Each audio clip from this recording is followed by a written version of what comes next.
Nandito ako ngayon sa bahay ni Tatay Remeo. Pinapasyalan po namin ngayon para maiabot po namin itong mga hindi namin naibigay nung nakaraang gabi nang pumunta kami dito sa kanya. Kaya ngayon lang kami ulit nakabalik. At nandito si Tatay Remeo, nakatambay sa kanyang balkonahe. Bye! Tatay Remeo, magandang hapon! Maganda na yung pagka-forma mo dyan.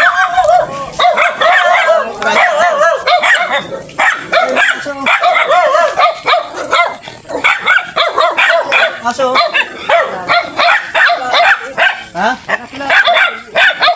Ganito ka. Aso yan. Mga ganyan ha. Alam dito tayo sa baba. Ha? Dito lang tayo sa baba. Dito tayo sa baba. Baka kagatin tayo ng aso dyan. Kamusta naman dito tayo? Paiman. Oo, maganda naman. At masaya ka ba sa Pasko? Masaya. Masaya. Masaya diyan. Pwede naman ako magwaray kasi si Tatay Remeo, hindi po siya marunong magsalita ng Tagalog. At nakakantindi ka ba sa Tagalog? Hindi ano? Nakakaintindihan kang Tagalog. Oo, ganito tayo. Mayroon akong ibibigay sa iyo na pang Noche Buena. Kasi noong bumalik kami dito, gabi na. At nagmamadali kami noon kasi malakas ang ulan maghapon. Tapos nakasinggil lang kami ng motor papunta dito. Kaya sa sobrang pagmamadali namin na makarating kami ng maaga, hindi pa rin kami makarating dito ng mas maaga kasi maulan nga eh. Hanggang sa naabutin kami ng gabi. At hindi tayo nagkausap ng maayos kasi mukhang nakainom ka nun ha. Nakainom ka ba nun? Nakaandid to. Oo. Nakatumao pag nakatagay. Nakatagay-tagay ka, nakainom. Hindi makmarot nga.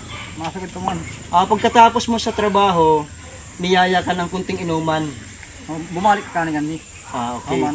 Sumunod ka tuloy. Bumalik ka nga to. Kaya natagalan kami dito nung pagbalik namin.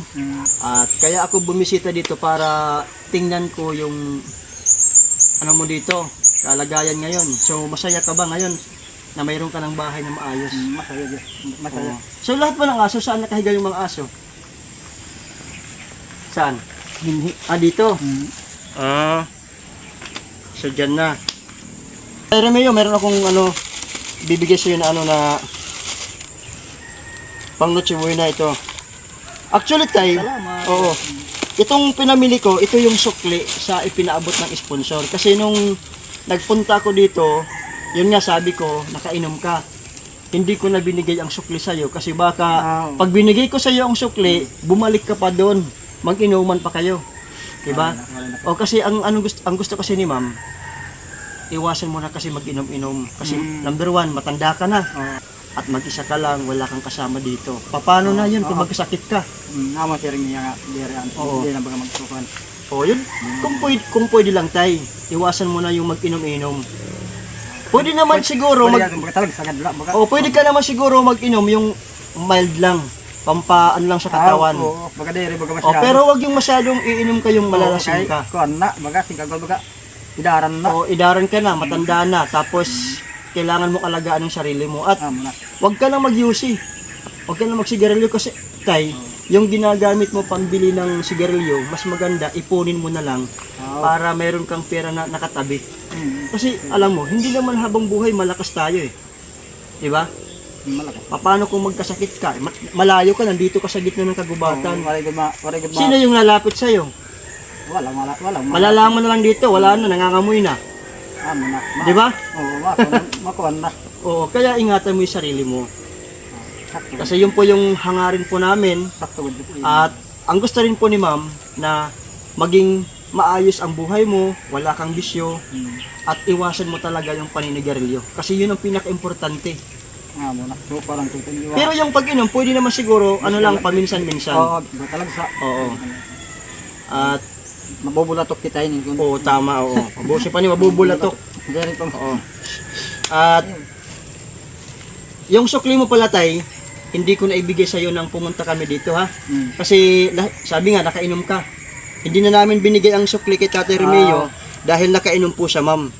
Baka pag ibinigay ko, mawala or bumalik pa siya doon sa pag-inom. Kaya ngayon, bumalik ako ma'am, binili ko na lang po ng pang Noche Buena ni tatay kasi nung nakaraan, binilhan ko po siya ng mga grocery. Meron dito, ano,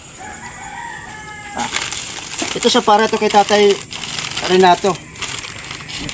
O, para kay tatay Renato to. Bigay ito tong isang sponsor. Makatulad kamo yun. Oo. So ito, meron ditong ano. Meron ditong ano, manok. Nagbili rin ako ng manok dito tayo. So meron ditong manok.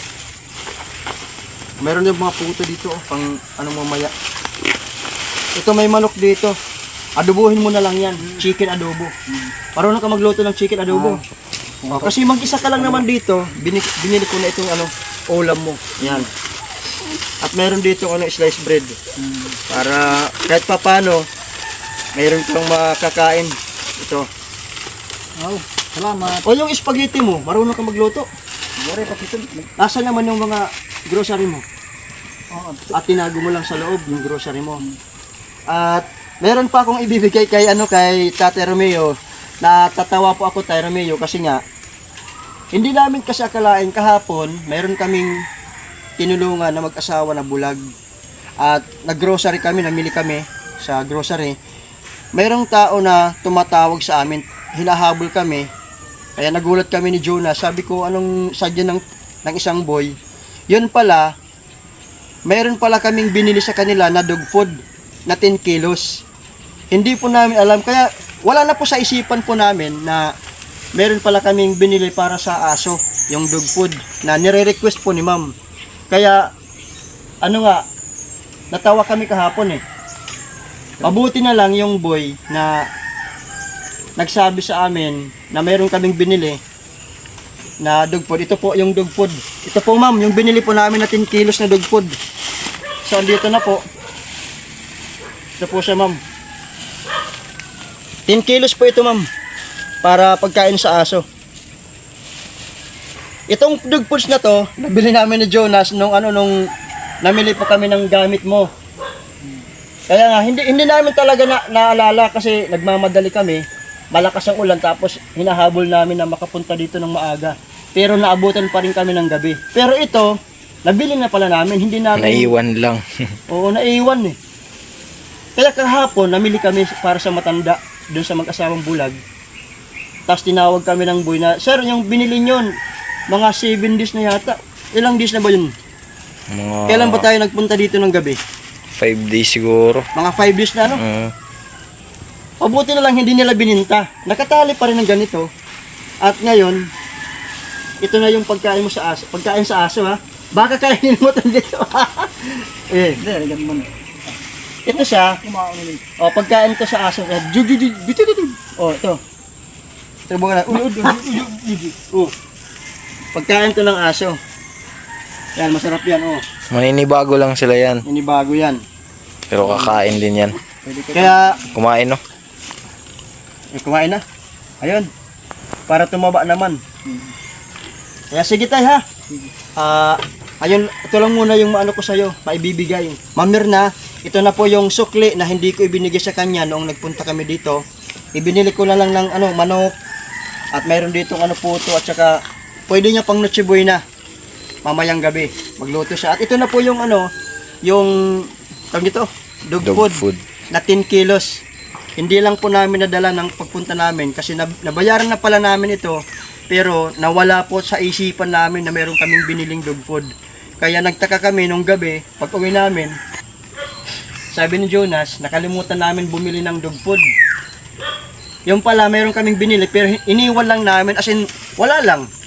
Pero nagpapasalamat ako sa boy na kahapon, maraming salamat sir sa iyong nagpapasalamat ako sa boy na nagtatrabaho sa bintahan ng mga dog food. Maraming salamat sir dahil yung binili namin hindi mo ibininta sa iba. Itinago mo lang at nakita mo kami kahapon habang namimili kami ng mga grocery.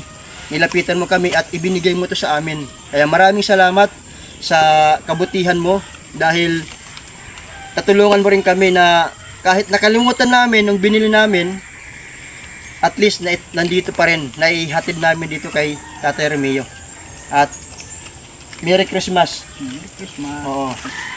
Nakauran lang, naturo. Oo, sige. Ito na yung dog food para sa mga aso ni Tatay Romeo. So dito na. Tatay Romeo, hindi na kami magtatagal ha. Halika tay. Dito yung mga aso mo sa loob. Sige tay ha, ingat ka palagi dito ha. At babalik ulit kami dito. Kung sakasakali na kailangan makabalik pa kami dito. Basta yung habiling ko sa'yo, wag na mag-UC ha. Oo. Ha? Opo, opo. I-promise mo yan. Kasi para sa'yo naman yun. Magtagay, baga. O, pwede naman tagay-tagay, pero huwag yung masyadong magpakalasing. Kasi kailangan natin ng mild ng inom. Pero basta, ang ano lang po namin tay, request namin, iwasin mo naman ni Garillo. Ha? Oo. Kasi sayang, maganda na yung, Magastos ko dito, diyan. magastos yung naninigarilyo, sayang yung pera. At maganda na yung bahay mo. At tapos magkakasakit ka, walang say sa'yo. Diba? So, sige tay, ito lang muna. At masarap na yung kain ng aso. Salamat, ihapon. Chuchu! Ang ba't iba? Ang ba't iba rin? Kakain rin yan. Sige lang. Kakain rin yan yung iba. Ano mo ng dugpod o ito? Sige. Pasubukan mo tayo, dugpod o. Ano mo? Pagkainin mo, ito. Ito, o. Pagkainin mo aso. Tawagin mo tayo. Sige, salamat.